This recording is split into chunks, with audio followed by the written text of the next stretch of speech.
Drew Struzan nearly died for his art. They hospitalized me when I was 18 because I was malnourished. I'd buy a tube of paint rather than eating. Buff Monster is planning a global conquest by his colorful characters. If you have light pink, pink, dark pink, and then some magenta, the world's yours. And Yosemite Sam? He's just trying to put some fun in your daily commute. It has nothing to do with anything else other than making somebody's day. They got a dumb job and now they want to have some fun.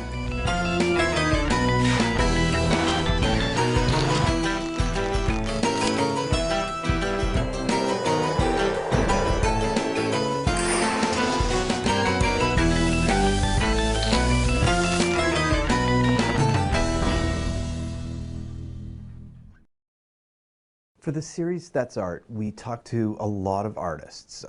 Many of them were illustrators. And one of the things I find really fascinating is that in a single image, they can show you what's happening right then at the image, but they can imply to you what has just happened before it and what's going to happen after. It's an amazing ability to tell a story through a single static image.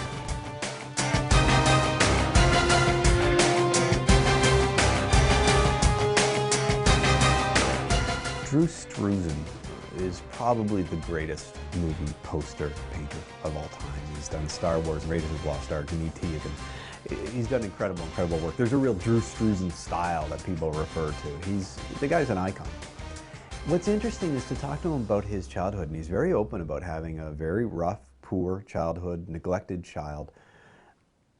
And in fact, the way he tells the story of his own childhood almost has a Hollywood movie feeling. It's almost as if he's telling you how hard the early days were to make his success seem even that much more impressive. And I think it's neat that a guy that works in Hollywood and is surrounded by the Hollywood mentality all the time has almost recaptured or retold his own life story as a Hollywood story arc.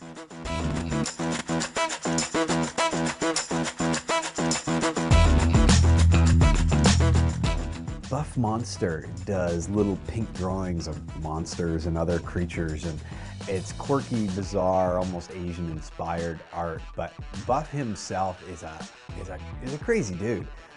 He told me that his parents own like 45 acres up in Malibu. They have a big mansion up there, and he could live up there at his parents' place. But he chooses to live in a tiny little one-bedroom apartment just off Hollywood Boulevard because he loves the vibrancy and the energy of living in Hollywood, of living in LA.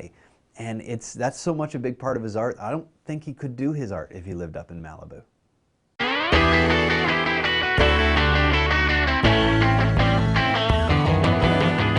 Yosemite Sam, or Sam Rattle, does pinstriping for cars, and he does sculpture, fine art. And throughout the whole series, we're looking at artists that are either sort of half in or half out of the fine art world, and Sam very much is in both. But no one was more aware of their place in the art world. And Sam has a very complicated, almost myopic view of the art world and where he fits in it. And he really struggles, I think, on a regular basis as to whether he is an artist or whether he's just a guy who paints on cars.